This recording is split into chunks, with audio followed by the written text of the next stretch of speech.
Episode 671 to 680।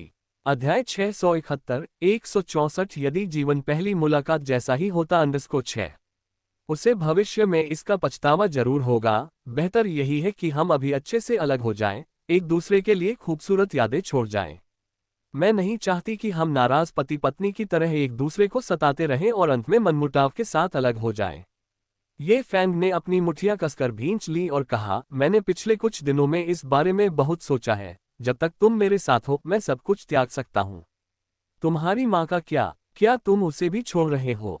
उसके पास अभी भी मेरे पिताजी हैं और शिया, मुझे पता है मैं स्वार्थी हूँ, लेकिन मैं तुम्हें खो नहीं सकता, मैं मर जाऊंगा। ये शब्द कहने के लिए उसे अपनी पूरी ताकत जुटानी पड़ी। निंग जिजिन फूट फूट कर रोने लगी और ये फैन के विशालकाय शरीर ने उसे कसकर गले लगा लिया। मैंने सब कुछ व्यवस्थित कर लिया है, हम विदेश जाएंगे और कभी वापस नहीं आएंगे। अब हमारे लिए यहाँ कुछ भी मायने नहीं रखता।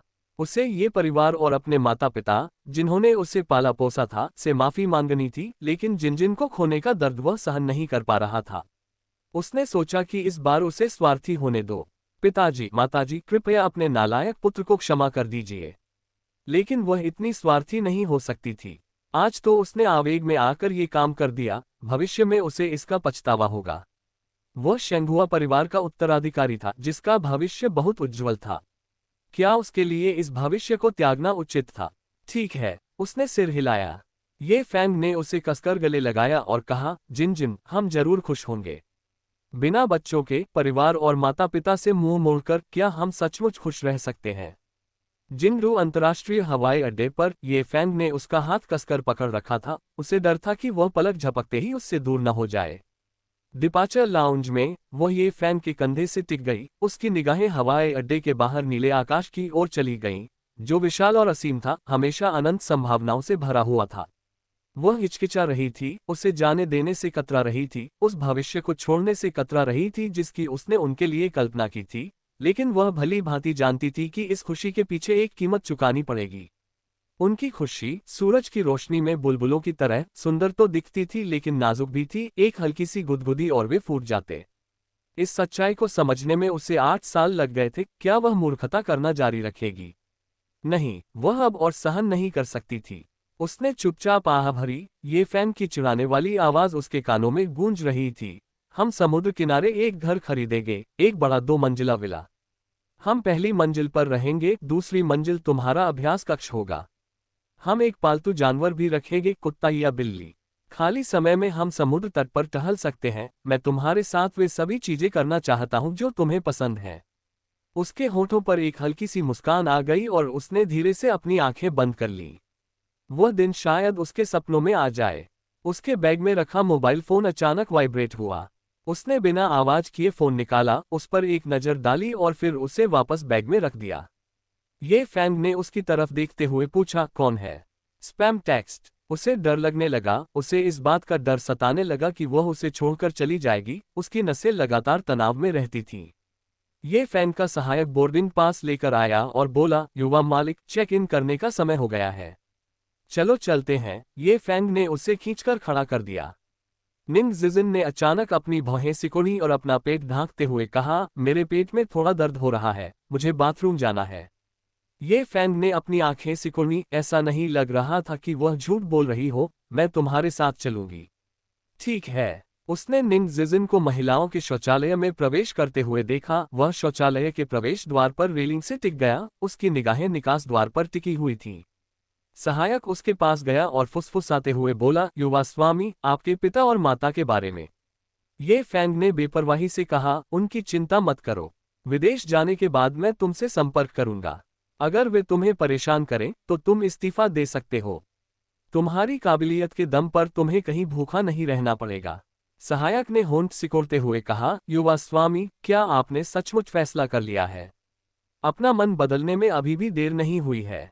आप शेंगहुआ के उत्तराधिकारी हैं। सब कुछ छोड़कर विदेश जाना, आपके माता पिता इसे स्वीकार नहीं कर पाएंगे। ये फैंग ने उसकी ओर देखा और कहा, मुझे पता है कि मैं क्या चाहता हूं। उनके नियंत्रण में एक साधारण जीवन जीने के बजाय मैं स्वतंत्रता की खोज में सब कुछ त्याग देना पसंद करूंगा। चाहे परिणाम कुछ भी हो, मैं जिम्मेदारी उठाऊंगा। उस व्यक्ति ने दृढ़ स्वर में कहा। सहायक ने धीरे से आह भरी। युवा मालिक बहुत जिद्दी था, बहुत भावुक था, एक महिला के लिए अपना रुतबा और पद त्यागने को तैयार था। ये सचमुच दुखद था। ये फैन की नज़र अचानक इधर उधर घूमी और उसने घड़ी देखने के लिए अपनी कलाई उठाई। 5 मिनट बीत चुके थे, वह अभी तक बाहर क्यों नहीं आई। उसने उसे कॉल करने के लिए अपना फोन निकाला, लेकिन फोन पर लगातार यही दिखा रहा था कि कॉल का जवाब नहीं दिया गया है। उन्हें लगा कि कुछ गड़बड़ है और उन्होंने 5 मिनट और इंतजार किया। लाउंज में उनकी फ्लाइट के बोर्डिंग की घोषणा पहले ही हो चुकी थी। उनका चेहरा अचानक पीला पड़ गया और वे तेजी से वॉशरूम की ओर भागे, जिससे वहां मौजूद महिलाओं के एक समूह ने चीख मारी। लेकिन उन्होंने सिर्फ इतना कहा, निंग जिजिन, तुम कहाँ हो? किसी ने जवाब नहीं दिया। लोग उसे पागल समझ रहे थे, पर उसे कोई परवाह नहीं थी। उसने एक महिला को पकड़कर कहा, अंदर किसी को ढूंढने में मेरी मदद करो। उसका नाम निंग जिजिन है, लगभग 1 मीटर 70 सेंटीमीटर लंबी, लंबे बालों की पोनीटेल है। उसने काला ट्रेंच कोट और नीली जीन्स पहनी हुई है। अध्याय 672 164 यदि जीवन पहली मुलाकात जैसा ही होता 7। यह आदमी काफी आकर्षक था, स्टाइलिश कपड़े पहने हुए था, किसी सितारे की तरह दमक रहा था। और महिला पहले तो अचंभित हुई, फिर उसने सिर हिलाकर कहा, ठीक है। थोड़ी देर बाद वह महिला बाहर आए और उसने अपना सिर हिलाते हुए कहा, आप जिसके बारे में बात कर रहे हैं वह कोई नहीं है। असंभव, मैंने उसे अपनी आंखों से अंदर जाते देखा था। ये फैंग अंदर जाने ही वाला था कि एक सहायक ने उसे पकड़ लिया। युवा मालिक, जल्दबाजी न करें। निंग जिजिन, बाहर आओ। चाहे तुम आकाश और पृथ्वी के छोर तक भाग जाओ, मैं तुम्हें ढूंढ लूंगा। ये फैंग पागलों की तरह चिल्लाया। बाद में हवाई अड्डे के कर्मचारी शौचालय की सफाई करते हुए दिखाई दिए और ये फैंग अंदर भागा। उसने हर स्टॉल का दरवाजा खोला, लेकिन वहां कोई नहीं था। निंग जिजिन सचमुच उसकी नाक के नीचे से गायब हो गई थी। तुम कितनी क्रूर हो, सचमुच बहुत क्रूर हो, यूं ही छोड़कर चली गई। दुनिया में ऐसी निर्दयी और असंवेदनशील महिला कैसे हो सकती है? निंग जिजिन, मैं तुम्हारी शर्तों पर पहले ही सहमत हो गई थी। हम विदेश जाएंगे और कभी वापस नहीं आएंगे। फिर भी तुम क्यों चली गई, निर्दयी औरत, तुमने अपना वादा नहीं निभाया। निंग जिजिन, बाहर आओ। कायर, क्यों भाग रहे हो? बाहर आ जाओ, मुझे तुमसे कोई शिकायत नहीं है। हम कभी वापस नहीं आएंगे, ठीक है। निंग जिजिन कोने पर खड़ी होकर उस आदमी को पागलों की तरह चीखते चिल्लाते देख रही थी। उसकी आंखों से आंसू बह रहे थे। मुझे माफ करना, मुझे अपना वादा तोड़ना पड़ेगा। हमारा भविष्य अब कभी नहीं हो सकता। निंग जिजिन, वह अचानक चिल्लाया, अपनी आंखें ऊपर की ओर घुमाई और बेहोश हो गया। युवा मालिक, सहायक ने झट से अपने होंठ के ऊपरी हिस्से को चुटकी से दबाया और भीड़ की ओर चिल्लाया, एम्बुलेंस बुलाओ। निंग जिजिन घबरा गई, सहज रूप से उसकी ओर दौड़ना चाहती थी, फिर उसके कदम रुक गए और वह धीरे धीरे पीछे हट गई। उसने अपना सिर हिलाया, उसकी आंखों से आंसू की बड़ी बड़ी बूंदें बहने लगीं। मैडम, चलिए चलते हैं, उनके पीछे से काले कपड़े पहने एक व्यक्ति ने सम्मानपूर्वक कहा। निंग जिजिन ने पीछे मुड़कर अपने चेहरे से आंसू पोंछे। उसकी निगाहें शांत हो गईं और उसने ठंडे स्वर में कहा, चलो चलते हैं। दुखों से भरे इस शहर में वह कभी वापस नहीं लौटना चाहती थी। शेंगहुआ के युवराज हवाई अड्डे पर अपनी पत्नी को ढूंढते ढूंढते बेकाबू हो गए। क्या शेंगहुआ की युवराज राजकुमारी को नया प्यार मिल गया है? क्या युवा स्वामी ये को धोखा दिया जा रहा है? शेंगहुआ की युवराज राजकुमारी का असली चेहरा सामने आने पर पता चलता है कि यह महिला कोई मामूली महिला नहीं है, इसलिए ये स्वाभाविक है कि युवा स्वामी ये उसे नियंत्रित नहीं कर सकते। आज सुबह सुबह सभी प्रमुख मीडिया चैनल इस खबर को लेकर बहुत उत्साहित थे और इसे तेजी से प्रसारित कर रहे थे। यान्यान गपशप की शौकीन थी। समाचार देखते हुए उसकी आंखों में आंसू भर आए और वह बोली, दुनिया में ऐसा समर्पित पुरुष कैसे हो सकता है? हे भगवान, मुझे भी एक ऐसा ही मिल जाए। सबसे जरूरी बात यह है कि वह सुंदर, अमीर और इतना समर्पित है, बिल्कुल किसी टीवी सीरियल के किरदार जैसा। और ये निंग जिजिन, वह तो बिल्कुल निर्दयी, अंधी है। ऐसे महान पुरुष को छोड़कर एक प्रेमिका के साथ चली गई, बिल्कुल बेशर्म। ऑनलाइन निंग जिजिन की जमकर निंदा की गई। एक महिला गुंडागर्दी के रूप में उसका अतीत, कई प्रेमी होना और एक अस्त व्यस्त निजी जीवन सब कुछ उजागर हो गया। साथ ही बांझपन के बारे में भी बताया गया। कई नेटिजन्स ने उस पर जमकर हमला किया और कहा कि यह निश्चित रूप से बहुत सारे बच्चों का गर्भपात कराने का परिणाम है। उसकी गुमशुदगी से कुछ समय पहले ही उसकी किसी दूसरे आदमी के साथ डेटिंग करते हुए तस्वीरें सामने आई थीं और कुछ लोगों ने दुर्भावनापूर्ण ढंग से ये अटकलें लगाई थी कि वह उस आदमी के साथ भाग गई थी। इंटरनेट पर निंग जिजिन पर हमले हो रहे थे और ये फैन के प्रति सहानुभूति जताई जा रही थी। यूनिया ने भौहें चढ़ाते हुए कहा, आप चीजों को सिर्फ सतही तौर पर नहीं देख सकते, खासकर ऑनलाइन, वहां बहुत सारी निराधार अफवाहें फैली होती हैं। इसे मनोरंजन के रूप में लेना ही बेहतर है, अन्यथा मूर्ख आप ही होंगे। शेंगुआ के पास घरेलू मीडिया अधिकारों का सबसे बड़ा हिस्सा था और इन खबरों को दबाना उनके लिए कोई मुश्किल काम नहीं होता। स्पष्ट रूप से पर्दे के पीछे शेंगुआ के ही लोग थे जो जानबूझकर निंग जिजिन के नाम को बदनाम कर रहे थे। किस उद्देश्य से, यूनिया तुरंत समझ गई। ये सब बहुत सरल था। 8 साल तक गर्भवती न होने के कारण उसके ससुराल वालों में लंबे समय से असंतोष था और अब उन्होंने इस अवसर का लाभ उठाकर निंग जिजिन को लगातार बदनाम किया, जिसके बाद उसके पास वापस लौटने के लिए कोई प्रतिष्ठा नहीं बचेगी। यूनिया को थोड़ी बेबसी, कुछ हद तक दुख और उससे भी अधिक सहानुभूति महसूस हुई उस महिला के बारे में सोचते हुए जिससे वह कुछ बार मिली थी। वह आकाश में उड़ने वाली बाज की तरह थी, प्यार के जाल में फंसने के लिए नहीं बनी थी, अपने सारे स्वाभिमान का त्याग करने के लिए। आखिर क्या लाभ? यूनिया ने अपनी आंखें बंद कर लीं और एक हाथ चुपचाप अपने पेट के निचले हिस्से पर रख लिया। शायद एक दिन निंग जिजिन का वर्तमान ही उसका भविष्य बन जाएगा। वह बुरी तरह कांप उठी। नहीं, ऐसा नहीं हो सकता। वह ऐसी स्थिति को बिल्कुल भी बर्दाश्त नहीं करेगी। लेकिन जीवन, ओह जीवन, अपनी असंख्य बेबसी और अनिश्चितताओं के साथ वह भविष्य का अनुमान नहीं लगा सकती। अगर उसे बच्चे नहीं हुए तो यान परिवार और भाई यान उसे कैसे देखेंगे? क्या उसका भी वही हाल होगा जो निंग जिजिन का हुआ था? अध्याय 673, 165 राजकुमारी के जीवन के लिए दिल का दर्द महसूस करना। यूनिया का चेहरा थोड़ा पीला देखकर यान्यान ने चिंता से पूछा, मिस, क्या हुआ? तुम हमेशा इंटरनेट पर लिखे कुछ शब्दों को ही देखती हो, बेवजह की बातों पर यकीन करती हो, हर अफवाह पर विश्वास करती हो, कभी भी अपने दिल से सोचने की कोशिश नहीं करती। यूनिया ने आह भरी। उनकी तरह वह भी एक बेहतरीन उदाहरण थी। दूसरों की नजरों में वह दया और सुंदरता की साक्षात मूर्ति थी।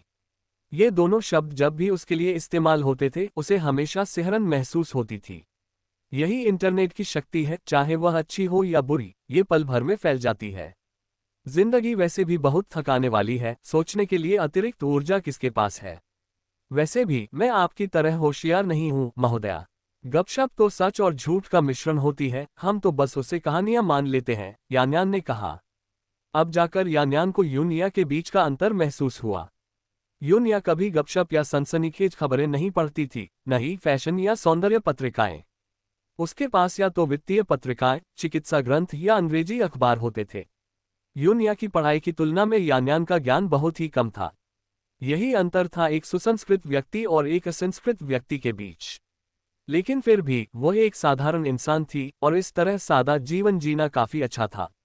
वैसे महोदया, आपका घाव लगभग ठीक हो गया है और मैं कल वापस आ जाऊंगी। जाने के विचार से यान्यान थोड़ी उदास हो गई। यान्यान सरकार द्वारा भेजी गई एक देखभालकर्ता थी। यूनिया की बीमारी ठीक हो जाने के बाद निश्चित रूप से यान्यान को अपने मूल पद पर वापस लौटना पड़ा। आप किस अस्पताल में काम करते हैं?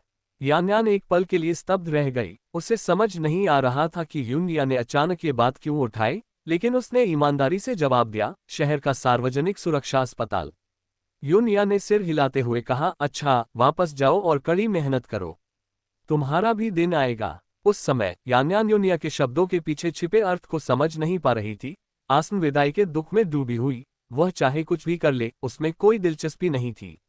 भाई यान के जाने के 10वें दिन यूनिया अपनी व्हीलचेयर पर बैठी थी। उसकी निगाहें ऊपर चमकते चांद पर टिकी हुई थीं और वह उदास महसूस कर रही थी। मैसेजिंग ऐप पर वह पहले ही 100 से अधिक संकटपूर्ण इमोजी भेज चुकी थी, फिर भी कोई जवाब नहीं मिला। धिक्कार है, मैं अब तुमसे कोई वास्ता नहीं रखूंगा। यूनिया ने अपना फोन बंद कर दिया, अपनी व्हीलचेयर को बिस्तर के पास ले गई, धीरे धीरे खड़ी हुई, बिस्तर पर लेट गई, अपना सिर तकिए में दबा लिया और गहरी नींद में सो गई। इसी बीच हजारों मील दूर विशाल पर्वत श्रृंखलाओं में युवाओं की एक टीम एक कठिन प्रतियोगिता से गुजरने वाली थी। नियम कुछ हद तक क्रॉसफायर खेलने जैसे थे, लेकिन वास्तविकता अक्सर आभासी खेलों से कहीं अधिक कठोर होती थी। उनके पास सिर्फ 10 दिन का पानी और खाना था, जबकि उन्हें पूरे 1 महीने तक पहाड़ों में रहना था। 100 लोगों में से जो अंत तक टिके रहेंगे वही विजेता माने जाएंगे। उनके पास फोन नहीं थे, सिर्फ एक साइलेंसर लगी सबमशीन गन, एक 54 मॉडल की पिस्तौल और एक फ्लेयर थी। अगर कोई और देर तक टिक नहीं पाता तो वह फ्लेयर छोड़ सकता था और कोई आकर उसे ले जाता। जैसे ही रात हुई, पूरा पहाड़ भयानक सन्नाटे में डूब गया और अंधेरे में छिपे खतरे मंडरा रहे थे।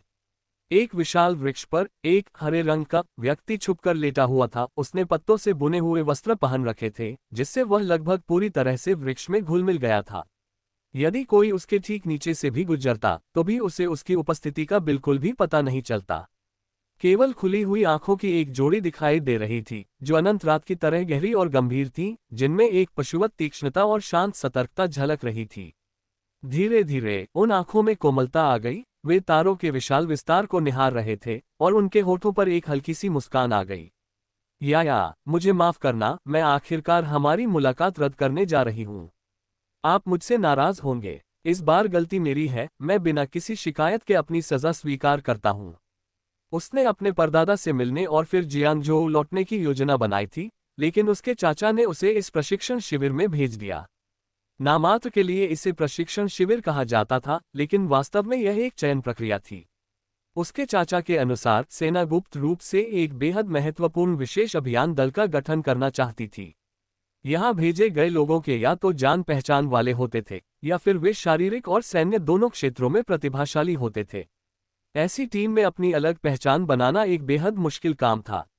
पूरा एक महीना इसे कैसे सहन किया जाए? उसने अपनी कमीज की जेब से एक तस्वीर निकाली। तस्वीर में सूर्य की रोशनी में एक युवती का चेहरा सुंदर और सौम्य दिख रहा था। यूनिया के पास कोई फोटो नहीं थी, इसलिए उसने चुपके से इंटरनेट से एक फोटो डाउनलोड की और उसे एक फोटोशॉप से प्रिंट करवा लिया। वह कभी कभार उस फोटो को देखता था और उसके किनारे पहले से ही मुड़े हुए थे। अगर उसे पता होता कि यह बहुत जरूरी है तो वह इसे लेमिनेट करवा लेता, वरना पानी की एक बूंद भी इसे नहीं बचा पाती। उसने तस्वीर को अपने होठों से लगाया, तस्वीर में मौजूद व्यक्ति के मुंह को चूमा, ये कल्पना करते हुए कि वह यूनिया है। कुछ हद तक विकृत महसूस करते हुए वह हंसे बिना नहीं रह सका। अध्याय 674 165 राजकुमारी के जीवन के लिए दिल का दर्द महसूस करना _2। मुझे तुम्हारी इतनी याद आती है कि मेरा दिल दुखता है। ठीक उसी क्षण पेड़ के नीचे से कदमों की आहट सुनाई दी। यानसोन की आंखें थोड़ी सिकुड़ गईं और बिना किसी आभास के उसने चुपके से तस्वीर को वापस अपनी जेब में ठीक अपने दिल के ऊपर रख लिया। जल्द ही दो समूह एक संकरे रास्ते पर आमने सामने आ गए। ऐसे निर्णायक मुकाबले में एक साथ मिलकर खेलना ही सबसे सुविधाजनक रणनीति थी। एक समूह में 5 सदस्य थे और दूसरे में केवल 2। संख्या के मामले में स्पष्ट और भारी बढ़त। पहले तो दोनों समूह अपनी अपनी स्थिति पर डटे रहे, किसी ने भी पहल करने की हिम्मत नहीं की, बल्कि चुपचाप एक दूसरे को देखते रहे। बॉस, उनके पास सिर्फ 2 लोग हैं, क्यों न हम उन्हें ही खत्म कर दें? उस युवक ने चालाकी भरी नजर से समूह के नेता के करीब झुकते हुए कहा। जल्दीबाजी मत करो, वो पीले बालों वाला अपने काम में माहिर है। उसकी वजह से पहले ही काफी लोग भुगत चुके हैं। हमें जल्दबाजी में कोई कदम नहीं उठाना चाहिए, बॉस ने शांत और संयमित स्वर में कहा। तो फिर हमें कब तक इंतजार करना पड़ेगा? अरे येलो वीजल, अब डर लग रहा है क्या? क्या तुम्हें पहले के अपने छोटे मोटे छुपकर किए गए हमले पसंद नहीं आए? चलो, मैं तुम्हारा इंतजार कर रहा हूं। उसने अपनी राइफल की संगीन को जमीन में गाड़ते हुए, अपना हाथ बैरल पर टिकाते हुए, शरीर को एक तरफ झुकाते हुए कहा, और उसके मुंह से फॉक्सटेल घास की एक पत्ती लटक रही थी। वह बेपरवाह सा दिख रहा था। बॉस भड़क उठा, उसके सीने में क्रोध का ज्वार उमड़ आया। तू खुद ही मुसीबत मोल ले रहा है, कमीने, हमला कर। उसके आदेश का पालन करते हुए उसके पीछे खड़े चारों आदमी संगीनों के साथ आगे बढ़ गए। श्याओ हे, अंदर जाओ, पीले बालों वाले लड़के ने उंगली से इशारा किया। उसके पीछे खड़ा लड़का आंखें घुमाकर आगे बढ़ा, लेकिन बिना एक भी वार किए ही उसे लात मारकर जमीन पर गिरा दिया गया। धिक्कार है, कितना नीच है। अगर मुझे पता होता तो मैं तुम्हारे साथ हाथ नहीं मिलाता, येलो हेयर ने कहा और अपने लंबे पैरों से जमीन पर वार करते हुए शियाओ हे पर हमला करने वाले को मुंह के बल गिरा दिया। एक पैर से उसकी पीठ को दबाते हुए एक कटी हुई सुअर जैसी चीख निकली। अपनी पीठ का ध्यान रखना, जियाओ हे चिल्लाया। ऐसा लगा मानो पीले बालों वाले व्यक्ति की पीठ पर भी आंखें हों। उसने पीछे की ओर लात मारी, जिससे हमलावर उड़कर एक पेड़ से जा टकराया। पेड़ का तना जोर से हिल गया और पत्तियां सरसराते हुए नीचे गिर गईं। पलक झपकते ही लोग जमीन पर पड़े हुए थे। पीले बालों वाले व्यक्ति की हरकतें साफ सुथरी और कुशल थीं, बिना किसी झिझक के। हो गया, येलो हेयर ने अपने मुंह से फॉक्सटेल घास थूक दी और शियाओ हे की ओर तिरछी नजर से देखा। अगली बार ज्यादा सावधान रहना। तुम खुशकिस्मत हो कि मैं तुम्हारे साथ हूं, वरना तुम यहाँ 3 मिनट भी नहीं टिक पाते। शाओ हे ने अपने होंठ सिकोड़ लिए। मुझे उस तरह मत देखो, येलो हेयर ने कहा और शवों के कपड़े उतारते हुए उन्हें केवल अंडरवियर में छोड़ दिया। जल्दी करो, इनका राशन जब्त कर लो। हमें जीवित रहने के लिए इसकी जरूरत पड़ेगी। उसने जल्दी से कपड़ों को रस्सी में बदल दिया, दोनों आदमियों को एक साथ बांध दिया और उन्हें लटकाने के लिए एक मोटी शाखा ढूंढ ली। तभी उसकी नजर बॉस की आंखों से मिली, जो आक्रोश और निराशा से भरी हुई थी। पीले बालों वाले ने सिर हिलाते हुए कहा, इसे स्वीकार नहीं कर सकते तो फिर इस पर सोचते रहो। लेकिन कई कोशिशों के बावजूद रस्सी किसी शाखा को पकड़ नहीं पाई, जो कि असंभव था, उसका निशाना कभी चूकता नहीं था। अचानक उसकी आंखें सिकुड़ गईं और उसने अपनी पिस्तौल निकाली, शाखाओं के बीच के गैप से निशाना साधते हुए कहा, वहां से नीचे उतर जाओ। शाओ हे इतना चौंक गया कि उसके हाथ से राशन लगभग गिर ही गया। हवा ने सरसराहट की हल्की आवाज के साथ पत्तों को हिला दिया। एक भयावह सन्नाटे में एक काली आकृति शाखा से कूदी और जमीन पर लुढ़क कर खड़ी हो गई। पीले बालों वाले व्यक्ति ने बंदूक उस व्यक्ति के सिर पर तान दी। उसने पेड़ पर किसी को नहीं देखा था, और इससे भी महत्वपूर्ण बात यह है कि जब से यह व्यक्ति प्रकट हुआ, एक अदृश्य दबाव के कारण उसके माथे पर पसीना आने लगा। आप कौन हैं? वह आदमी लंबा था, आसानी से 6 फीट से अधिक लंबा, अंधेरे में एक पहाड़ की तरह खड़ा था, भारी और प्रभावशाली। तारे और चंद्रमा धुंधले थे, लेकिन केवल 2 तीखी ठंडी आंखें ही उभर कर सामने आईं, मानो कोई तेज तलवार गहरी रात को चीर रही हो। अचानक वह आदमी हिल गया। येलो हेयर ने तुरंत प्रतिक्रिया देते हुए घूमकर वार किया, और हालांकि उसके दुश्मन का एक हाथ चूक गया, लेकिन दूसरा पैर तेजी से बहुत जोर से आगे बढ़ा। येलो हेयर का फायदा खत्म हो गया, और धीरे धीरे वह घबराने लगा, जब तक कि उस आदमी ने उससे हथियार छीनकर बंदूक लोड नहीं कर दी और उसे उसके माथे पर तान दिया। येलो हेयर तुरंत जम गया, जहां वह खड़ा था वहां से 1 इंच भी हिलने की हिम्मत नहीं कर रहा था। जियाओ हे की आंखें आश्चर्य से चौड़ी हो गईं। सब कुछ 3 सेकंड के भीतर हो गया। पिछले कुछ दिनों में येलो हेयर की ताकत देखकर वह अच्छी तरह जानता था।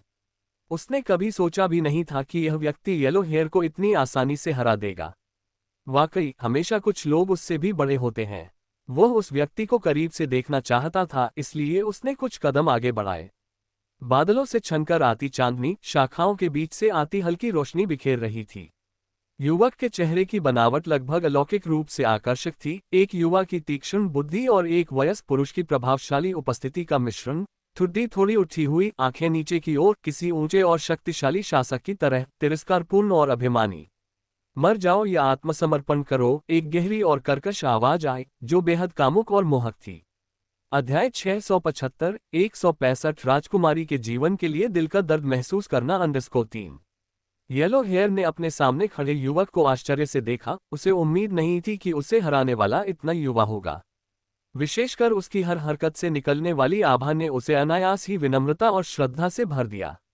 उसकी आंखें झपकीं और अचानक उसने बंदूक छीनने के लिए हाथ बढ़ाया, दूसरे को चौंकाते हुए उसकी जान बचाने के लिए उस पर निशाना साधा। युवक तेजी से घूमा, अपने लंबे पैरों का सहारा लेते हुए उसने इतनी फुर्ती से अपना पैर पीछे की ओर मारा।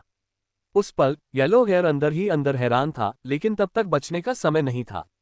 अगले ही पल उसका सिर चकरा गया और वह जमीन पर गिर पड़ा। वह पूरी तरह बेहोश हो गया। वह युवक लंबे लंबे कदमों से उसे पार करते हुए आगे बढ़ा और शियाओ हे की ओर हाथ बढ़ाया, जिसकी निगाहें एकदम ठंडी थीं। शियाओ हे ने सहज ही अपनी बाहों में पकड़ी हुई वस्तु को और कसकर पकड़ लिया। युवक ने अपनी आंखें सिकोड़ लीं। ठंड और भी बढ़ती जा रही थी, और जियाओ हे इतना डर गया था कि वह लगभग रोने ही वाला था। इतना आकर्षक होते हुए भी उसका स्वभाव इतना ठंडा क्यों था? एक झटके में उस युवक ने वस्तु को उसकी बाहों से छीन लिया और शियाओ हे को जबरदस्त ताकत से जमीन पर घसीटता हुआ ले गया। युवक ने जरा भी सहानुभूति नहीं दिखाए, शियाओ हे के कंधे पर पैर रखकर उससे वस्तु पूरी तरह छीन ली और बिना उसकी ओर देखे उसे अपने कंधे पर टांग लिया और तेजी से चला गया। उसकी लंबी आकृति रात के अंधेरे में गायब हो गई। शाओ हे अपना कंधा पकड़कर उठा, उसकी आंखों में आंसू चमकते हुए दिखाई दे रहे थे। निर्दयी आदमी, महिलाओं पर थोड़ी दया दिखाओ। उफ। युनया ने सपना देखा, मानो उसने भाई यान का सपना देखा हो, लेकिन जब वह सुबह उठी तो उसे कुछ भी याद नहीं था। उसने अपना सिर हिलाया, ये सोचते हुए कि शायद कभी न कभी उसे याद आ ही जाएगा। जागने के बाद उसने सबसे पहले अपना फोन चेक किया, लेकिन अभी भी कोई जवाब नहीं आया था। हालांकि आज धूप खिली हुई थी, फिर भी उसका मन उदास था। यानयान सुबह सुबह युनया और युन मियाओ को अलविदा कहे बिना ही अपना सामान लेकर उस पर कदम रखते हुए निकल गई। उसे बिछड़ना बिल्कुल पसंद नहीं था, इसलिए वह युनया से आमने सामने अलविदा नहीं कहना चाहती थी। यानयान चली गई, ये थोड़ा अजीब लग रहा है, चाची ली ने बुदबुदाते हुए कहा। युनया ने अपनी चॉपस्टिक से म्याओ म्याओ को कुछ खाना परोसा और सपाट स्वर में कहा, ऐसा कोई भोज नहीं होता जो कभी समाप्त न हो। हर किसी को अपना जीवन जीना होता है। आंटी ली ने सिर हिलाते हुए कहा, मालकिन ने जो कहा वह सच है। अंकल फैंग जल्दी से बैठक कक्ष से अंदर आए और बोले, मैडम, टीवी स्टेशन से कोई आया है। मुझे पता है। अंकल फैंग, कृपया अभी मेहमानों का मनोरंजन कीजिए, मैं थोड़ी देर में आती हूँ, उसने जवाब दिया। अंकल फैंग चले गए। मियाओ मियाओ, मुझे आज कुछ काम निपटाने हैं। क्या तुम घर पर अकेले ठीक रहोगी? मैं तुम्हारे लिए कुछ खाने की चीजें लेकर आऊंगी। युन मियाओ ने मुंह बनाते हुए कहा, नहीं, मैं याया के साथ जाना चाहती हूँ। युन या ने माथे पर शिकन डाली, लेकिन यह महसूस करते हुए कि वह युन मियाओ को हमेशा घर में बंद नहीं रख सकता। वह समाज से और अधिक अलग थलग होती जा रही थी और तेजी से एकांतप्रिय होती जा रही थी। उसने सिर हिलाते हुए कहा, ठीक है, लेकिन हमें इस बात पर सहमत होना होगा कि तुम्हें अच्छा व्यवहार करना होगा, इधर उधर भागना नहीं है, वरना मानव तस्कर तुम्हें अगवा कर सकते हैं और तुम मुझे फिर कभी नहीं देख पाओगे। मियाओ मियाओ घबराकर तुरंत युनया के कपड़े के किनारे से लिपट गई। मियाओ मियाओ, अच्छे से रहना, इधर उधर नहीं भागेगी। टीवी स्टेशन ने युनया को लेने के लिए ताओ किंग और एक युवा प्रशिक्षु को भेजा। जी परिवार के इस हवेली में यह उनकी पहली यात्रा थी। ऊपर तक का सफर ही शानदार था, लेकिन हवेली की भव्यता उनकी कल्पना से कहीं अधिक होगी, इसकी उन्होंने कल्पना भी नहीं की थी। ये स्थान शाही महल जितना ही भव्य था, हर तरफ विलासिता और असाधारण सुंदरता बिखरी हुई थी। वे दोनों दादी लियू की तरह ग्रैंड व्यू गार्डन में प्रवेश कर रही थीं, सतर्क होते हुए भी अपनी जिज्ञासा छिपा नहीं पा रही थीं। सौभाग्य से युन परिवार के नौकर बहुत दयालु थे, उनमें जरा भी अहंकार या तिरस्कार नहीं था। आप लोग स्वयं चाय ले लीजिए, आंटी ली ने उन दोनों को चाय पेश की। इंटन ली जुबान था, जो लगभग 20 वर्ष का एक युवक था। उसने चाय की एक घूंट ली और आश्चर्य से उसकी आंखें चौड़ी हो गईं। ये किस तरह की चाय है? ये तो बहुत स्वादिष्ट है। ताओ किंग ने उसकी आस्तीन खींचते हुए फुसफुसाकर कहा, ठीक से पेश आओ। फिर उसने चाची ली की ओर मुस्कुराते हुए माफी मांगते हुए कहा, हमारे व्यवहार के लिए क्षमा करें। आंटी ली ने गर्मजोशी से मुस्कुराते हुए कहा, औपचारिकता की कोई जरूरत नहीं है। मालकिन ने हमें आपको अच्छे से रखने का निर्देश दिया है। अगर आपको किसी चीज की जरूरत हो तो मुझे बुला लेना। इतना कहकर उन्होंने मेज पर मिठाई रखी और चली गईं। देखो तो सही, नौकर भी कितना विनम्र है। युन परिवार सचमुच अपनी प्रतिष्ठा के अनुरूप है। ली जुबान ने मिठाई का एक टुकड़ा खाते हुए कहा और उसके स्वाद से दंग रह गई। ये बहुत स्वादिष्ट है, मैंने आज तक जितनी भी मिठाइयाँ खाई हैं उनमें ये सबसे अच्छी है। ताओ किंग ने घृणा से दांत दिखाते हुए कहा, क्या तुम इससे कम शर्मनाक हो सकते हो? तुम मेरी बेइज्जती कर रहे हो। इतनी स्वादिष्ट चीज को ठुकराना मूर्खता होगी, ली जुबान ने जवाब दिया और एक और टुकड़ा उठाकर इतना खाने लगा कि उसके गाल फूल गए। मिठाई की थाली झटपट खाली हो गई, जिससे ताओ किंग ने कहा, क्या तुम मेरे लिए भी थोड़ा बचा सकते हो? आखिरी टुकड़ा मुंह में ठूंसने के बाद ली जुबान ने शर्माते हुए मुस्कुराते हुए कहा, सब खत्म हो गया। ताओ किंग ने आंखें घुमाते हुए कहा, तुम तो जिंदगी भर अकेले ही रहोगे। आकर्षक तो हो, पर बिल्कुल ना समझ। अध्याय 676 165 राजकुमारी के जीवन के लिए दिल का दर्द महसूस करना _4। ली जुबान ने चाय की एक घूंट ली, आराम से अपनी कुर्सी पर पीछे झुक गए और महल जैसे दिखने वाले आलीशान विला को निहारते हुए आह भरी, यहाँ रहना, हर दिन जागना किसी सपने जैसा है। ये सचमुच सपनों की जिंदगी है। इस घर की युवती कितनी भाग्यशाली है, इतने धनी परिवार में जन्मी। आह, हम जैसे आम लोग पूरी जिंदगी संघर्ष कर लें, फिर भी इसका 10वां हिस्सा भी हासिल नहीं कर पाएंगे। ये देखकर कितना गुस्सा आता है कि कुछ लोगों के पास ही सारी किस्मत होती है। ताओ किंग उनकी भावनाओं को समझ सकती थी। राजकुमारी के समान ये जीवन उनके लिए केवल एक प्रेरणा ही हो सकता था। वे भाग्य की अन्यायपूर्णता पर अफसोस जताते हुए अपने अपने रास्तों पर आगे बढ़ते रहे। वे जी यून्या के सौभाग्य से ईर्ष्या करते थे, लेकिन किसे पता था कि जिस व्यक्ति से वे ईर्ष्या करते थे, वही व्यक्ति उनके जीवन को सबसे अधिक पाने की लालसा रखता था। हालांकि वह एक महल में रहती थी, लेकिन वह राजकुमारी नहीं थी, और यह जीवन जिससे हर कोई ईर्ष्या करता था, उसे अंदर से बीमार कर देता था। वह सड़क किनारे उगने वाली एक अनसुनी जंगली घास या नाले में पड़ी सड़ी हुई मिट्टी का एक टुकड़ा बनना ज्यादा पसंद करती, जिसे हर कोई घृणा से देखता हो, बजाय इस खूबसूरत लेकिन पापी शरीर को पाने के। उसकी सबसे बड़ी इच्छा थी एक सरल, स्वच्छ जीवन जीना, धूप सेंकना, ताज़ी हवा में सांस लेना, यही उसकी सबसे बड़ी ख्वाहिश थी। फिर भी यह इच्छा केवल अगले जन्म में ही पूरी हो सकती थी। यदि ऐसा कोई जन्म होता और अपने पिछले जीवन की यादों के बिना, इसे इच्छा कैसे कहा जा सकता था। हाथ में हाथ डाले सीढ़ियों से नीचे उतरते हुए युवक और युवती को देखकर ताओ किंग और ली जुवान दोनों ने आश्चर्य से अपनी आंखें चौड़ी कर लीं। लड़की ने हाथी दांत रंग की शिफॉन की गोल गले वाली लंबी आस्तीन की ड्रेस, गहरे नीले रंग की लाइन हाई वेस्ट स्कर्ट और स्वेड बूट्स पहने थे। बालों का जूड़ा बनाए हुए उसका आकर्षक कद काठी और बेहद खूबसूरत चेहरा, उसकी फैशनेबल युवावस्था में ताजगी और शालीनता झलक रही थी। साथ ही उच्च कुल की पवित्रता का एक अविस्मरणीय आभास भी था, खासकर उसके होठों के कोने पर फैली कोमल मुस्कान, जो अप्रैल की हल्की हवा की तरह दिल को गर्म कर देती थी। उसके बगल में चल रहा लड़का सफेद रंग के साधारण कपड़ों में था। उसके चेहरे के भाव बेहद आकर्षक थे और उसकी मुस्कान बेहद प्यारी और मनमोहक थी। उन दोनों को एक साथ देखना वाकई सुखद था। ऑनलाइन उन्हें इतिहास में सबसे आकर्षक चेहरे वाले भाई बहन के रूप में सराहा गया और वास्तव में उन्होंने निराश नहीं किया, दोनों की खूबसूरती बेमिसाल थी। ऑनलाइन कुछ लोगों ने तो अजीबोगरीब तरीके से उन्हें एक जोड़े के रूप में भी पेश किया, जिससे हर जगह हलचल मच गई, जिसका उनके प्रशंसकों ने कड़ा विरोध किया। मिस जी ताओ किंग सबसे पहले आगे आए और उनका अभिवादन करने के लिए खड़ी हो गई। उसकी ओर से कोई प्रतिक्रिया नहीं मिली और सिर घुमाकर उसने देखा कि वह बेचारा व्यक्ति मंत्रमुग्ध था। उसके मुंह से लगभग लार टपक रही थी और उसने उसे चुपके से एक चुटकी काट ली। एक बिल्कुल निराशाजनक मामला। ली जुबान अचानक खड़ा हो गया। मिस जी नमस्कार, इतना कहकर उसने एक बार फिर उसकी ओर देखा और उसकी निगाहें मिलीं, जो गर्मजोशी भरी और स्पष्ट थीं, जिससे वह बेचैन हो गया और उसका दिल जोर से धड़कने लगा। पहले उसने सिर्फ तस्वीरें देखी थीं, लेकिन उसे उम्मीद नहीं थी कि वह असल में इतनी खूबसूरत होगी। कृत्रिम सुंदरता को देखने की आदि उसकी आंखों को उस तीव्र दृश्य प्रभाव ने गहरा झटका दिया। ताओ किंग ने उसे चुटकी काटी और फुफकारते हुए, ली जुआन ने दांत दिखाते हुए मुस्कुराते हुए कहा, मिस जी नमस्कार, मेरा नाम ली जुआन है, मैं लिनवान खाड़ी का रहने वाला 23 साल का हूँ और फिलहाल अविवाहित हूँ। ताओ किंग ने गुस्से से भरी निगाहों से उसे घूरा, मानो वह बहुत नाराज थी। यह कोई शादी करवाने का कार्यक्रम नहीं था, इतना सब कहने की क्या जरूरत थी।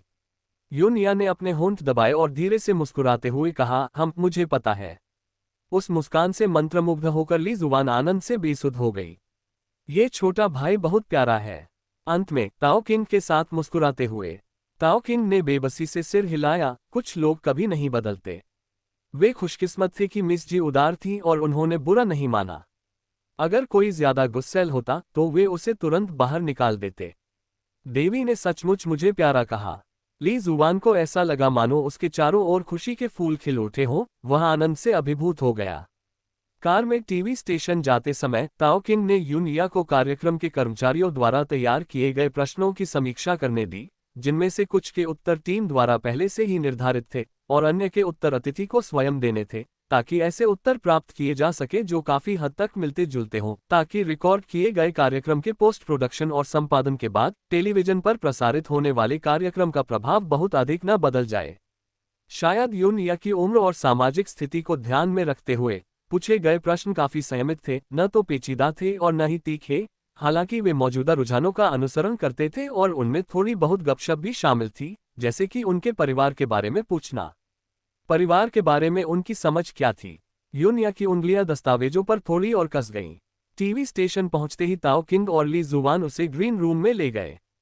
कार्यक्रम की रिकॉर्डिंग 1 घंटे में शुरू होने वाली थी। अंदर पहुंचकर यूनिया सोफे पर मियाओ मियाओ के साथ बैठ गई और लापरवाही से दस्तावेज ताओ किंग को सौंप दिए। मिस जी, क्या आपने इन सवालों के जवाब याद कर लिए हैं? यूनिया ने हल्के से सिर हिलाते हुए कहा, हम। ताओ किंग थोड़ी हैरान रह गई। उसने एक ही नज़र में सब कुछ याद कर लिया। आखिर उसके पास किस तरह का दिमाग है। अध्याय 677 165 राजकुमारी के जीवन के लिए दिल का दर्द महसूस करना _5। मिस जी, कृपया अभी यहीं आराम कीजिए, समय आने पर मैं आपको लेने आ जाऊंगी। टेलीविजन स्टेशन के प्रवेश द्वार पर एक फॉक्सवैगन एसयूवी आकर रुक गई। कार का दरवाजा खुला और गुलाबी और सफेद रंग की पोशाक पहने जू चेन गाड़ी से बाहर निकली। उनके पीछे पीछे आहनिंग भी कूदकर बाहर आ गई। चेन चेन, क्या आज हमारा कोई व्यावसायिक कार्यक्रम नहीं है? तुम टीवी स्टेशन क्यों आए हो? हम अभी अभी लोकप्रिय हुए हैं, हम नखरे दिखाने की अफवाहें फैलाने का जोखिम नहीं उठा सकते। आह निंग ने बड़ी गंभीरता से विनती की। जू चेनचेंग ने उसे एक नजर देखा, उसकी निगाहें ठंडी थीं। व्यावसायिक प्रस्तुति दोपहर में है, काफी समय है। मैं आज शिक्षक युआन से किसी काम से मिलने आई हूँ। बोलने के बाद वह तुरंत टीवी स्टेशन में दाखिल हो गई। कई कर्मचारियों ने उन्हें पहचान लिया और उनका अभिवादन किया। जू चेनचेंग मुस्कुराई और सिर हिलाया, उनका व्यवहार बेहद सहज और बिना किसी दिखावे के था। जू चेनचेंग ने पहले ही डोंगहुई के साथ अनुबंध कर लिया था और वह युआन पेन की विशेष देखरेख में थी। टीवी स्टेशन में कोई भी उसे अपमानित करने की हिम्मत नहीं करता था। जू चेनचेंग बिना किसी बाधा के युआन पेन के कार्यालय पहुंच गई, लेकिन युआन पेन व्यापारिक यात्रा पर बाहर थी। जाहिर तौर पर वह वहां मौजूद नहीं थी, जिसके बारे में जू चेनचेंग को शुरू से ही पता था। कुछ भी समझ न आने पर उसने बेबसी से कहा, तो फिर भूल जाओ, वैसे भी कोई गंभीर बात नहीं थी। जब समय मिलेगा तब मैं वापस आ जाऊंगी। इतना कहकर वह मुड़ी और चली गई। आह निंग, तुम नीचे मेरा इंतजार करो, मुझे कुछ काम निपटाना है। जू चेनचेंग अचानक रुक गई और बगल में चल रही आह निंग की तरफ एक नजर डाली। आह निंग कुछ पल के लिए अवाक रह गई, फिर उसने सिर हिलाकर कहा, अगर आपको किसी चीज की जरूरत हो तो मुझे फोन कर देना। बोलने के बाद वह जल्दी से चली गई, क्योंकि उसे लगा कि चेनचेंग हाल ही में बहुत बदल गया है और अब वह उसके लिए कुछ हद तक पहचानने योग्य नहीं रह गया है। जू चेनचेंग ने आहनिंग की दूर जाती हुई आकृति को देखा, अपनी भौहें उठाईं और स्टूडियो की दिशा में चलने के लिए मुड़ गई। योजक चिन्ह योजक चिन्ह योजक चिन्ह योजक चिन्ह। ठीक है, ये सत्र समाप्त हो गया है। मेजबान और अतिथिगण को उनकी मेहनत के लिए धन्यवाद। निर्देशक के इशारे पर तियान तियान की सहायक जल्दी से उनके लिए पानी लेकर आए। जब तियान तियान पानी पी रही थी, सहायक ने तौलिया से उनके माथे से पसीना पोंछा। तियान तियान ने हाथ हिलाते हुए कहा, ठीक है, बस बहुत हो गया। मौसम गर्म था, रिकॉर्डिंग स्टूडियो में हवा नहीं थी, और भले ही चारों ओर ड्राई आइस रखी गई थी, एक एपिसोड के अंत तक, खासकर सभी भारी शारीरिक खेलों के कारण, उसके पूरे कपड़े पसीने से भीग गए थे। तियान तियान एक तरफ हट गई, और एक ही नज़र में सहायक तेजी से दौड़कर उसके पास आ गया। क्या टॉक शो की रिकॉर्डिंग शुरू हो चुकी है? सहायक ने तुरंत जवाब दिया, ये पहले ही शुरू हो चुका है। वहीं खड़े रहो, और जब काम खत्म होने वाला हो तो मुझे एक टेक्स्ट मैसेज भेज देना। सहायक ने उत्सुकता से पूछा, तियान तियान, तुम शिक्षक शियांग के कार्यक्रम में इतनी दिलचस्पी कब से लेने लगी हो? टीवी स्टेशन में यह बात किसी से छिपी नहीं थी कि तियान तियान और शियांग शेंग एक दूसरे के कट्टर दुश्मन थे। शियांग शेंग कंट्री हुआ मीडिया यूनिवर्सिटी से पत्रकारिता और संचार में स्नातकोत्तर थे। उन्होंने युद्ध संवाददाता, राजनीतिक पत्रकार के रूप में काम किया था और अंत में एक होस्ट बन गए थे।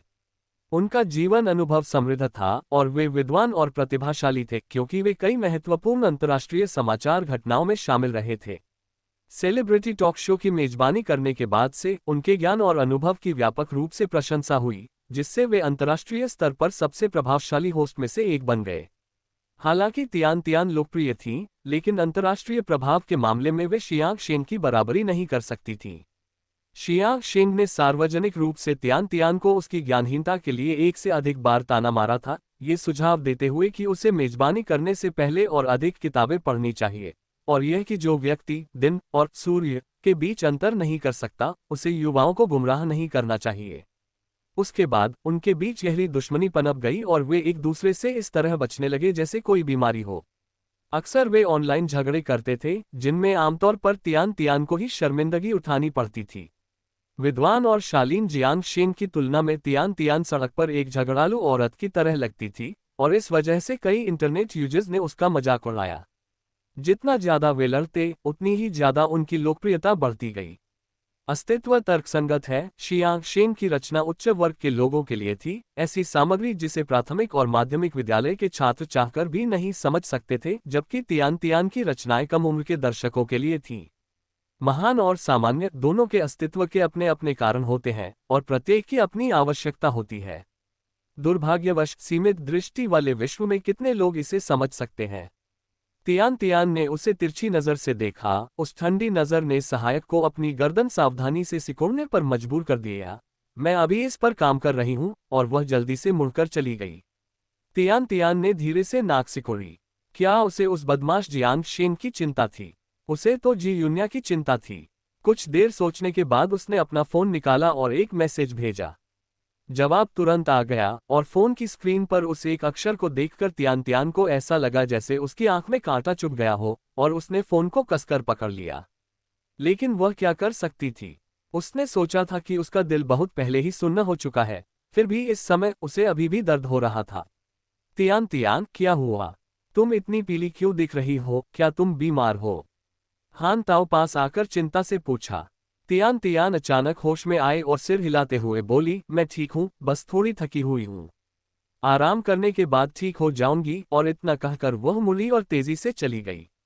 अध्याय 678 165 राजकुमारी के जीवन के लिए दिल का दर्द महसूस करना अंडरस्कोर 6।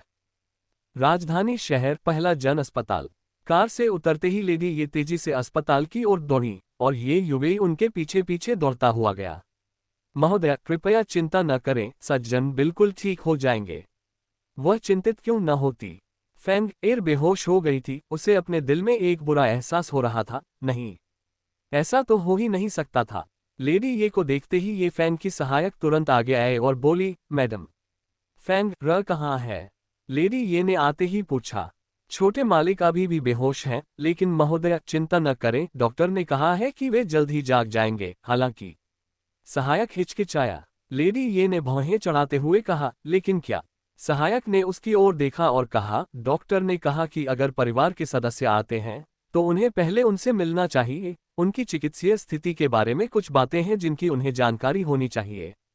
क्या कोई चिकित्सीय समस्या है? लेडी ये अचानक एक कदम पीछे हट गईं। ये युवई ने जल्दी से उसे संभाला और घबराकर पूछा, मैडम। इस कमजोर आवाज ने लेडी ये की समझदारी वापस ला दी। उन्होंने ये युवई का हाथ झटकते हुए उदासीनता से कहा, युवई तुम पहले वापस जाओ। लेकिन युवा स्वामी ये यहाँ है। लेडी ये ने उसे तिरस्कार भरी नजर से देखा। युवा स्वामी ठीक है, आप जाए, अगर कोई बात होगी तो मैं आपसे संपर्क करूंगी। ये युवई ने होंठ सिकोड़ते हुए कहा, तो मैं पहले चलती हूँ महोदया। आप अपना ख्याल रखिएगा, मैं समय मिलने आऊंगी। इतना कहकर वह मुड़ी और चली गई। लेकिन उसका मन असमंजस में था। आखिर यंग मास्टर ये को कौन सी बीमारी हुई थी? ये काफी गंभीर लग रही थी और लेडी ये स्पष्ट रूप से नहीं चाहती थी कि उन्हें इसके बारे में पता चले। उस आदमी के आकर्षक रूप के बारे में सोचते हुए उसका ध्यान कुछ भटक गया। अब जबकि निंग जिजिन अकेले ही चली गई थी, यह उसका अवसर था जिसे उसे अवश्य भुनाना था। चिकित्सक का कार्यालय। तुमने क्या कहा, मिर्गी? लेडी ये अचानक खड़ी हो गई। हम अभी निश्चित रूप से कुछ नहीं कह सकते, लेकिन मुझे कुछ पूछना है मैडम, कृपया सच सच उत्तर दें, डॉक्टर ने कहा। लेडी ये ने अपने पस पर अपनी पकड़ और कस ली। पूछो तो सही, क्या रोगी के बचपन में कभी टॉनिक क्लोनिक या एटॉनिक दौरे पड़े थे? ये बिंदु बहुत महत्वपूर्ण है, कृपया महोदया सच्चाई से उत्तर दें। लेडी ये ने अपने होंठ सिकोड़े, कुछ देर तक हिचकिचाई, फिर बोली, जब वह 2 साल का था, एक बार वह बहुत रोया और अचानक दौरे की तरह कांपने लगा, मुंह से झाग निकलने लगा। मैं तो लगभग मर ही गई थी। मैं उसे अस्पताल ले गई और डॉक्टर ने कहा कि यह मिर्गी हो सकती है, लेकिन यह मामूली है और जब तक उसकी अच्छी देखभाल की जाए और उसे सकारात्मक माहौल में रखा जाए, तब तक ये नहीं बढ़ेगी। ये कहते हुए लेडी ये का गला भर आया और उन्होंने अचानक डॉक्टर का हाथ पकड़ लिया। डॉक्टर साहब, क्या मेरा बेटा ठीक हो जाएगा? वह बचपन से ही इतना स्वस्थ रहा है, उस एक घटना को छोड़कर उसे मिर्गी कैसे हो सकती है? क्या आपके परिवार में मिर्गी का कोई इतिहास है? डॉक्टर ने आगे पूछा। नहीं, हमारे परिवार में किसी को भी मिर्गी नहीं है। डॉक्टर साहब, यह जरूर कोई गलती होगी, उसे मिर्गी नहीं होगी। मिर्गी में आनुवंशिक कारक होते हैं, ये केवल कुछ विशिष्ट कारकों के प्रभाव में ही प्रकट होती है। रोगी शारीरिक रूप से स्वस्थ और मानसिक रूप से ठीक होता है। आमतौर पर यह गंभीर तनाव के अलावा किसी अन्य स्थिति में नहीं होती, लेकिन रोगी को आशावादी और सकारात्मक दृष्टिकोण बनाए रखना चाहिए और उसे किसी भी प्रकार के अतिरिक्त तनाव में नहीं डालना चाहिए, अन्यथा स्थिति और भी बिगड़ सकती है। तनाव में न रहें। निंग जिजिन के चले जाने के कारण ही फैंग एर की यह हालत हुई थी। उसके जाने के बाद भी वह अपने बेटे को कोसती रहती है। लेडी ये ने मन ही मन निंग जिजिन को एक बार फिर कोसा।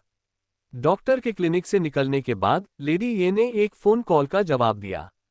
अभी यहीं रुकिए, चलिए गर्मी कम करते हैं, साथ ही निंग जिजिन के ठिकाने का जल्द से जल्द पता लगाएं। फोन रखने के बाद उसने अस्पताल के कमरे का दरवाजा धक्का देकर खोला और अंदर चली गई। ये फैंग अस्पताल के बिस्तर पर पीले चेहरे के साथ बेसुध पड़ा था। वह पलंग के पास बैठी थी, उसकी आंखें अनायास ही लाल हो रही थीं। बेटा, तुम इतने मूर्ख क्यों हो? उस औरत ने अपना मन बदल लिया है और अब तुम्हारे साथ नहीं रहना चाहती। तुम उसके बारे में क्यों सोचते रहते हो? उसे जाने देना ही बेहतर है। आखिर वो बांझ है और दुनिया में बहुत सी अच्छी औरतें हैं। किसी को भी चुन लो, वो उससे 100 गुना बेहतर होंगी।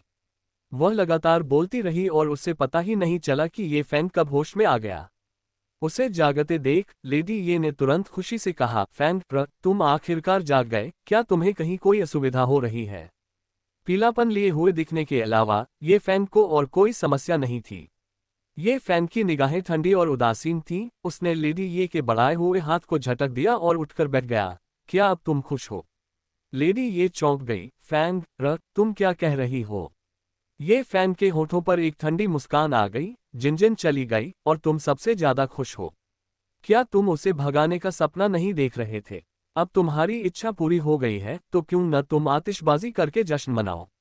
अध्याय 679 165 राजकुमारी के जीवन के लिए दिल का दर्द महसूस करना _7।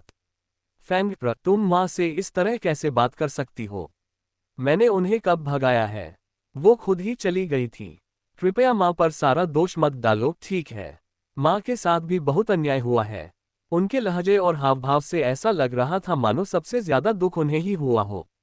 बस करो, मेरे सामने नाटक करना बंद करो, ये फैंग ने ठंडे लहजे में कहा। मैंने इसे 8 साल तक देखा है और अब मेरा मन भर गया है। जैसे ही उसने बोलना समाप्त किया, उसने आईवी लाइन खींचकर निकाल दी और कंबल फेंक दिया।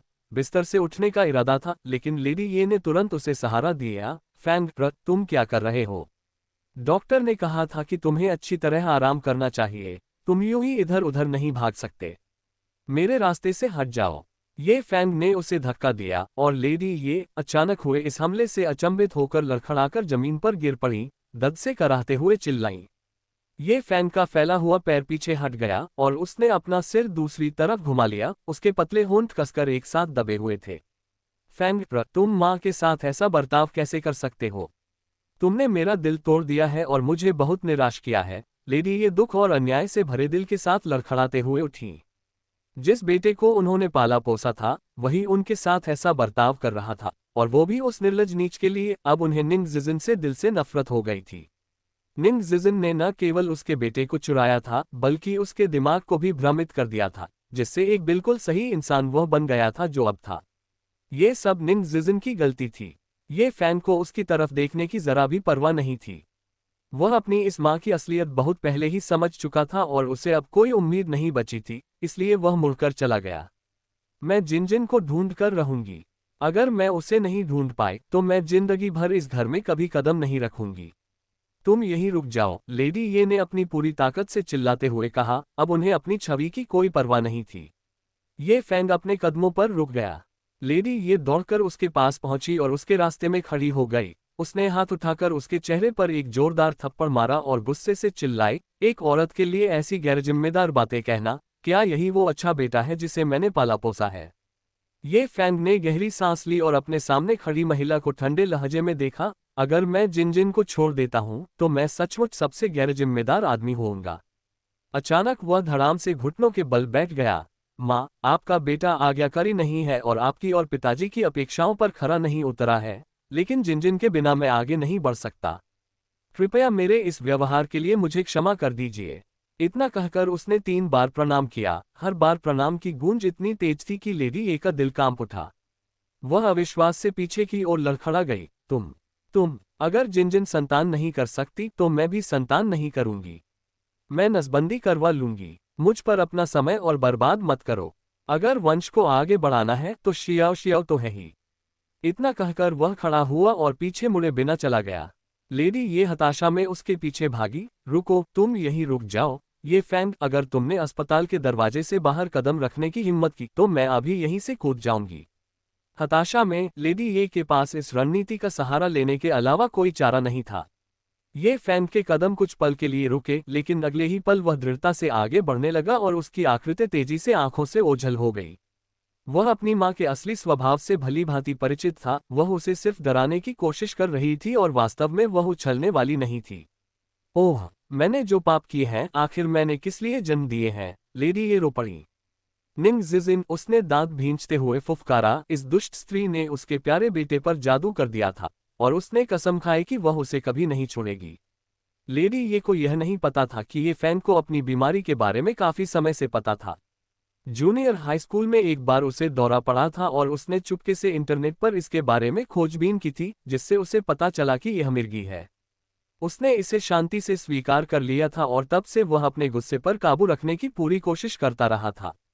कभी कभी भले ही वह ऊपर से गुस्से में दिखता हो, लेकिन असल में वह अंदर से बहुत शांत होता था। बच्चे न होना ही बेहतर था, वरना अगर उसकी बीमारी बच्चे को लग जाती तो यह अभिशाप होता। उसे अभी भी जिनजिन को ढूंढना था, भला वह खुद को दौरे पड़ने की अनुमति कैसे दे सकता था। इस समय उसका दिमाग बिल्कुल शांत और स्थिर था। वह जियांगझोउ लौट गई होगी, उसे जियांगझोउ जाना होगा, उससे व्यक्तिगत रूप से मिलना होगा, उसे अपने साथ ले जाना होगा और इस जगह को छोड़ना होगा। वाह, मिस जी तस्वीरों से भी कहीं ज्यादा खूबसूरत हैं। 40 वर्ष के एक व्यक्ति, जियांग शेंग ने गर्मजोशी से मुस्कुराते हुए कहा, जो कद में छोटा लेकिन बेहद पतला था, जिसके छोटे छोटे बाल थे। उसने एक साफ सुथरा सूट पहना था और सोने के फ्रेम वाला चश्मा लगाया हुआ था, जिससे वह एक विश्वविद्यालय के प्रोफेसर जैसा दिख रहा था। धन्यवाद, लड़की ने हल्की सी मुस्कान के साथ कहा, जो वास्तव में शालीनता और विनम्रता की साक्षात मूर्ति थी। ईश्वर प्रदत्त इतनी खूबसूरत अदाओं के साथ अभिनेत्री न बन पाना अफसोस की बात है, जियांग शेंग ने आह भरते हुए कहा, जिन्होंने सीधे मुद्दे पर आने से परहेज किया। इसके बजाय उन्होंने प्रत्येक अतिथि के स्वभाव के अनुसार हल्की फुल्की बातचीत की, जिससे माहौल खुशनुमा हो गया और उनकी घबराहट कम हो गई। यूनिया ने मुस्कुराते हुए सिर हिलाया, मुझे चकाचौंध में रहना पसंद नहीं है।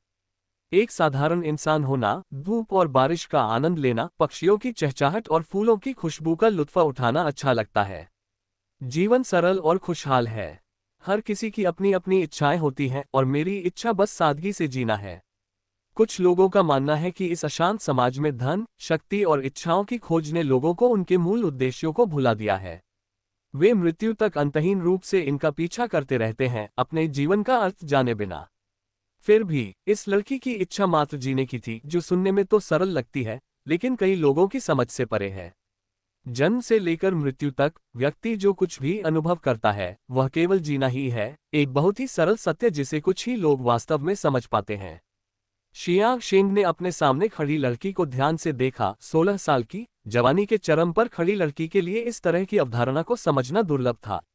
वाकई अद्भुत। अध्याय 680, 166 बहुत ऊपर, कीचड़ के समान नीचा। शो की रिकॉर्डिंग का माहौल ऐसा था मानो पुराने दोस्त आपस में आराम से बातें कर रहे हों। सब कुछ सहज और सौहार्दपूर्ण था। ये शो की शैली के अनुरूप था। मेहमान सामाजिक स्तर या जीवन के अनुभव वाले लोग थे, इसलिए उन्हें कैमरे के सामने कोई झिझक महसूस नहीं हुई। दरअसल जब जियांग शेंग को पहली बार स्क्रिप्ट मिली और उसने देखा कि अतिथि एक 16 वर्षीय लड़की है, तो उसका रवैया कुछ हद तक उदासीन था। हालांकि हाल ही में उसका नाम हर जगह गूंज रहा था, यहाँ तक कि उसे ऐसा लग रहा था जैसे उसके कान सुन्न हो गए हों। और उसने उसके वीडियो भी देखे थे, लेकिन इनमें से किसी भी बात ने उसे यह विश्वास नहीं दिलाया कि उसमें कुछ असाधारण बात है। उसकी पहली धारणा ये थी कि वह महज एक खूबसूरत अमीर लड़की है, जिसने एक बुजुर्ग की जान बचाई थी और इसी वजह से समाज के हर वर्ग से उसे बहुत ध्यान मिला था। लेकिन यह उस लड़की के लिए अच्छी बात नहीं थी जिसका शरीर और मन अभी पूरी तरह से परिपक्व नहीं हुआ था। जियांग झोगयों की कहानी तो सभी को पता थी, ऐसा करने से वह सिर्फ शोहरत और वाहवाही में गुम हो जाएगी। हालांकि उसे आश्चर्य हुआ कि सब कुछ उसकी कल्पना से बिल्कुल अलग था। वह न केवल अपने व्यवहार में संयमित और शालीन थी, बल्कि बातचीत में भी सहज और स्वाभाविक थी। कैमरे के सामने जरा भी झिझक या संकोच नहीं था। वह ज्ञान और प्रतिभा की धनी भी थी। यह न केवल उसके सहज अभिव्यक्ति और आत्मविश्वास से पूर्ण और संयमित व्यवहार में स्पष्ट था, बल्कि उसकी चमकती आंखों में भी झलक रहा था। अर्थशास्त्र और आजीविका की राजनीति से लेकर चिकित्सा तक, जियांग शेंग जो भी विषय उठाता, वह बिना किसी बनावट के स्वाभाविक और सहजता से जवाब दे देती। कई बार तो वह ऐसे तीखे सवाल भी पूछ बैठती थी कि जियांग शेंग अवाक रह जाता था। बेशक यूनिया ने माहौल को असहज नहीं होने दिया और तुरंत जियांग शेंग को उसकी मुश्किल से बाहर निकाला। धीरे धीरे जियांग शेंग के माथे पर पसीना आने लगा और मन ही मन वह उस लड़की को कम आंकने की हिम्मत नहीं कर पा रहा था। वह किसी भी वैज्ञानिक या अर्थशास्त्री से कहीं अधिक चुनौतीपूर्ण थी, मौखिक बहस के लिहाज से नहीं, बल्कि मनोवैज्ञानिक दबाव के लिहाज से। जियांग शेंग, जिसने जीवन में हर तरह के उतार चढ़ाव देखे थे, भला एक छोटी बच्ची से डरने वाला नहीं था। लेकिन समय बीतने के साथ साथ उसकी हिम्मत ही नहीं बची कि वह तिरस्कार करे। चाहे वह कुछ भी कहता, वह हमेशा और भी परिष्कृत तर्क देकर अपने दावों को पुष्ट कर देती, जिससे वह अवाक रह जाता। उसने तो अंग्रेजी में बोलने का दिखावा भी किया था, लेकिन जब उसने धाराप्रवाह उत्तम अमेरिकी अंग्रेजी में जवाब दिया तो वह तुरंत शर्मिंदा हो गया और शर्म से उसका चेहरा लाल हो गया। क्रू मेंबर्स हंसे बिना नहीं रह सके। टीचर जियांग हमेशा खुद को बहुमुखी प्रतिभा का धनी मानते थे, लेकिन यहाँ उन्हें टक्कर का कोई मिल गया था। लेकिन फिर भी यह अविश्वसनीय था। जी यून्या तो बस 15 या 16 साल की लड़की थी, ज्यादा से ज्यादा हाई स्कूल में पढ़ती थी, तो उसके पास इतना समृद्ध अनुभव और ज्ञान कैसे हो सकता था। वह अपनी प्रतिभा के दम पर जीवन यापन कर सकती थी, फिर भी उसने अपनी खूबसूरती पर निर्भर रहना चुना। हे भगवान, क्या हम बाकी लोगों के लिए जीने का कोई रास्ता बचा है? ये वहां मौजूद कर्मचारियों की सबसे मार्मिक आंतरिक पुकार थी। पता ही नहीं चला और हमने कितनी बातें कर लीं। मिस जी का ज्ञान बहुत गहरा है, जिससे मुझे अपनी कमी महसूस हो रही है। मुझे बस ये जानने की बहुत उत्सुकता है कि मिस जी आजकल कहाँ पढ़ रही हैं। ये सवाल जियांग शेंग ने अचानक ही पूछा था, ये स्क्रिप्ट का हिस्सा नहीं था। स्टाफ के लोग जी यून्या की तरफ देखने लगे, उन्हें चिंता थी कि कहीं वह इसका जवाब न दे पाए। लेकिन वे सभी यह भूल गए कि कुछ ही क्षण पहले जी यून्या ने कितनी वाक्पटुता से बात की थी, और कैसे एक सरल सा प्रश्न भी उसे मुश्किल में नहीं डाल सकता था। उसने हल्की सी मुस्कान बिखेरी, उसकी चमकदार निगाहें कैमरे की ओर मुड़ी और उसने शांत भाव से कहा, मुझे यकीन है कि सभी जानते हैं कि मैं 10 साल विदेश में रही हूँ। इन 10 सालों में मैंने विदेश में पढ़ाई की। मैं अभी अभी देश लौटी हूँ और अभी तक कुछ भी स्थिर नहीं हुआ है। जहाँ तक मेरी पढ़ाई की बात है, उस पर बाद में चर्चा करेंगे। यह उनकी निजता की रक्षा करने का भी एक तरीका था। जी यून्या के एपिसोड से शुरू होकर शो में पूरी तरह से बदलाव किया गया। इस बदलाव के बाद उन्होंने नेटिजन्स के सवालों को भी शामिल किया। दर्शक आधिकारिक वीबो अकाउंट पर पिन की गई पोस्ट को संबंधित विषय के हैशटैग के साथ रिपोस्ट करके अतिथि से पूछने के लिए अपने मनचाहे सवाल लिख सकते थे। शो की टीम इनमें से 3 सवाल चुनकर नेटिजन्स की ओर से शो के दौरान अतिथि से पूछती थी। आधिकारिक वीबो अकाउंट पर घोषणा होने के बाद महज 2 दिनों में ही टिप्पणियों की संख्या 10 लाख से अधिक हो गई। इन टिप्पणियों को देखकर ही आप अगले साल में पहुंच जाएंगे। प्रोडक्शन टीम ने अतिथि से मौके पर ही सवाल पूछने के लिए 3 सबसे प्रासंगिक और महत्वपूर्ण टिप्पणियों का चयन किया। इन सवालों पर यून्या के साथ पहले ही चर्चा हो चुकी थी। प्रोडक्शन टीम ने पहले से तय जवाब दिए थे और फिर मेहमान अपनी तरफ से उनमें कुछ जोड़ तोड़ कर सकते थे। इससे पता चलता था कि आजकल के टीवी शो में कितना कुछ असली है और कितना बनावटी। अब नेटिजन्स के सवालों का समय है। दोनों ने पीछे लगी बड़ी स्क्रीन की ओर देखा। Weibo user riding a donkey to read an account book ने पूछा, सिस्टर यून्या, भविष्य के बॉयफ्रेंड के लिए आपके क्या मापदंड हैं? मैं भी अपने लिए एक लक्ष्य निर्धारित कर सकती हूँ। आगे की कहानी सुनाने के लिए वीएम स्टोरी वर्ल्ड को सब्सक्राइब करो।